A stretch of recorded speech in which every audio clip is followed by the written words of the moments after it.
Hello and welcome to DBR Daily Biz Radio. This is your host James Hips, and we're bringing you today Jerris Madison, creative director and publisher of NUOVO Magazine.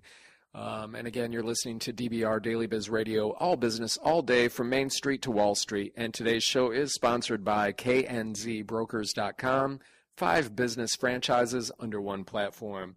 Jerris, welcome with us. How are you doing today?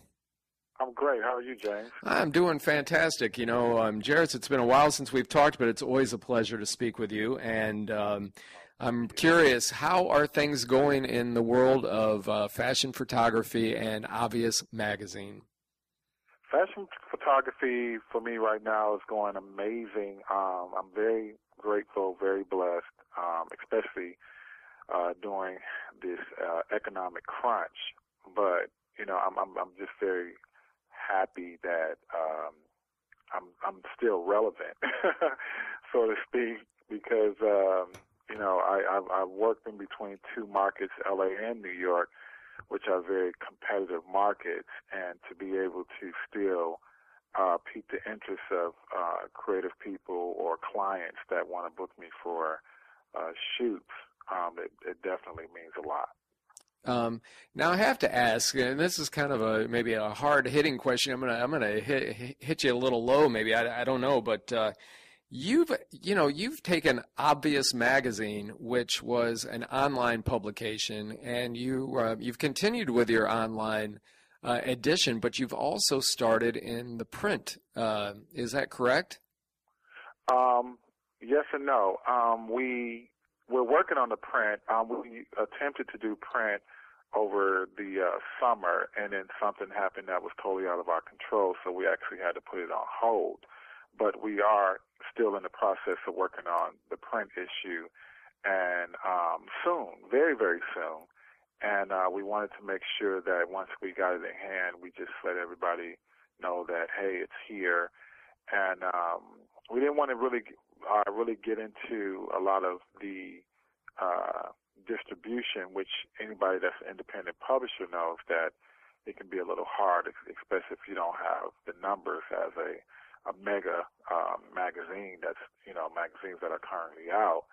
So we wanted to just kind of just push the publication to our fans and the people who are who meet our demographics and a lot of the movers and shakers in this industry, and just focus on that, and then from there build the trust with our audience, and then you can pick it up in the retail stores.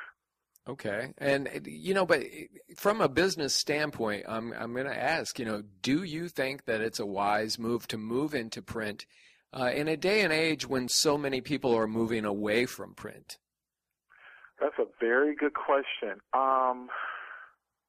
I say yes and no.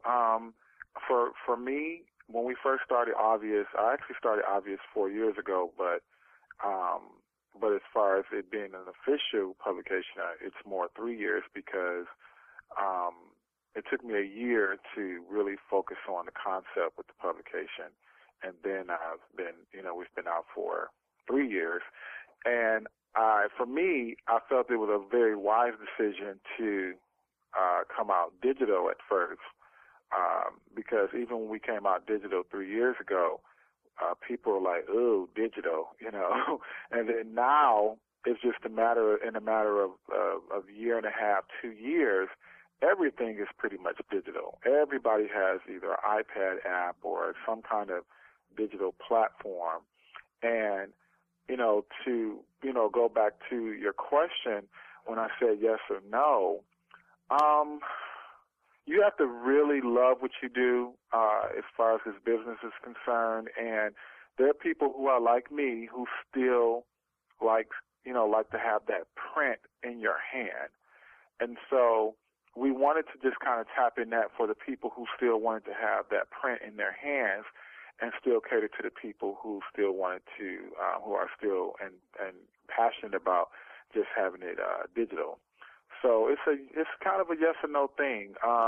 Yes, it's hard in this industry right now, but I'm kind of liking the the ups and downs of it, because in the process I'm learning a whole lot. So, the digital is, I totally recommend anybody that wants to do a magazine and get into this business, start off digital first, build up your audience, and then if you feel that it's necessary to go to print, your fans or your supporters will tell you. Oh, very good. Now, I have to ask also, of course, you turn on the television, you turn on the radio, you read any print publication that's out there, and basically you're going to read something about the economy. I mean, you can't dodge the subject these days.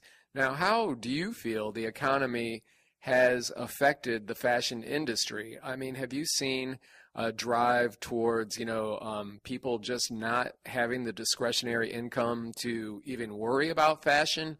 Or, has it in some way helped the fashion industry with people trying to become more visible and maybe more marketable for themselves in a down job market? Mm-hmm. Good question again. Well, let me tell you this. I think, even the higher end designers are understanding that there's a crunch and people are not, even the wealthiest people are not spending money like they used to. But this is the flip side, though. All of the designers are making these, very affordable lines. Like, I don't know if you've heard that Versace has actually designed a full collection for both men and women for H&M, and it comes out in November. And this is, this is stuff that you wouldn't think of them doing because there's such big fashion houses, and they understand that, okay, if we're not getting money this place, then we can go this place. And it's funny because recently I was on Ustream, and I was telling people that everybody wants to be fabulous and do all of this stuff in this industry, but people don't understand that the key is staying relevant. So, for Versace, as I pointed out, them doing a lower end line, it keeps them relevant. And if people are, including publishers, focus on being more relevant, then the economy is not going to affect you the way it is, because, you're giving people something that they're passionate about, and you're giving them something that they aspire to read or that inspire them to read. Every day they go onto your site, and as long as you continue doing that, then I feel that the economy doesn't affect you that much, because you're keeping your interest strong. Oh, very good. And again, for our listeners, we are speaking with Jerris Madison, creative director and publisher of Obvious Magazine. You can find that online at obviousmag.com. And you are listening to DBR, Daily Biz Radio, all business all day from Main Street to Wall Street, sponsored by knzbrokers.com, 5 business franchises under one platform. Jerris, I'm going to leave you with one last question, and it kind of has to do with how you view success and how you measure success, and where you'd like to see yourself in the future. Oh, wow. That's one of those questions. Yeah, it's really open-ended, and I'm sorry to do that to you, buddy, but, seriously, how do you measure, as a business person, as an entrepreneur, how do you measure your own success? And within that, let's expand with, where do you want to be in 5 years? You've come up with some very good questions. I'm loving this interview. Okay. I used to view success based on celebrity clients and being popular because I shot a particular celebrity. And over the last couple of years, I felt empty by that, because I felt like it wasn't validating me as a true artist. So I decided that I wanted to photograph and work with people who have substance, who have value, who understand and appreciate what, my commitment is to what I put out. And that was very hard for me, because we live in an industry, we work in an industry that's very based on, the celebrity and based on who you know and what you know. But when you put that key in your door, when you go home, you know, like if you don't have a sense of accomplishment for something that you've done, then you're doing it for the wrong reason. So I view success right now and just, you know, as like who have I reached, who have I inspired, who have I made into not made into, but inspired to be a better person through what I put out, you know, visually or in print form. And that's my level of success. So when someone sends me an email and say, hey, you inspired me to be a better painter, or you shot, you know, my mom and she never thought that she was worthy and you made her feel pretty again, and I really appreciate that. Or, you know, I never thought, you know, that I had sex appeal, or I never thought I'd wear a trench coat. So when you get those type of responses, then to me that's a measure of success, because you're allowing yourself or aligning yourself to do things that are bigger than you. And if you're not doing things that you feel that are going to become bigger than you, then you're doing it for the wrong reason.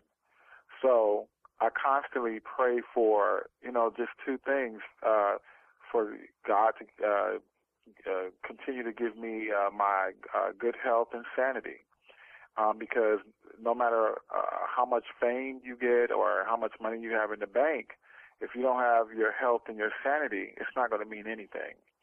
So in 5 years, I would love to continue with Obvious Mag and other, you know, affiliations of Obvious Mag in different countries, and just really grow my brand into a multimedia mega media house or firm, and you know, and then just take from what I've learned to help other people, and then allow these people to help other people, and just kind of have that pay it forward effect. So that's kind of where I will see myself in 5 years. It's not a lot of the big things that concern me. It's just making sure that I understand that the little things have just as much value, and taking that and becoming a better person every day. Wow. And you know what? You are living proof that humility never goes out of style. I mean, you are just an amazing person, Jerris. I really appreciate that. And you always continue to inspire me. And again, you are listening to DBR Daily Biz Radio, all business all day from Main Street to Wall Street. Today's show is sponsored by knzbrokers.com. That's 5 business franchises under one platform. And we have been speaking with Jerris Madison, creative director and publisher of Obvious Mag. You can find him online at OBVIOUS, that's Obvious Mag, MAG.com. Jerris, thank you for being with us today. We really appreciate your time, and I am really excited about the next time I get to speak with you. Thank you, James. I really appreciate the interview, and I'm really looking forward to hearing it. Oh, much success come your way, sir, and we'll talk soon. Take care.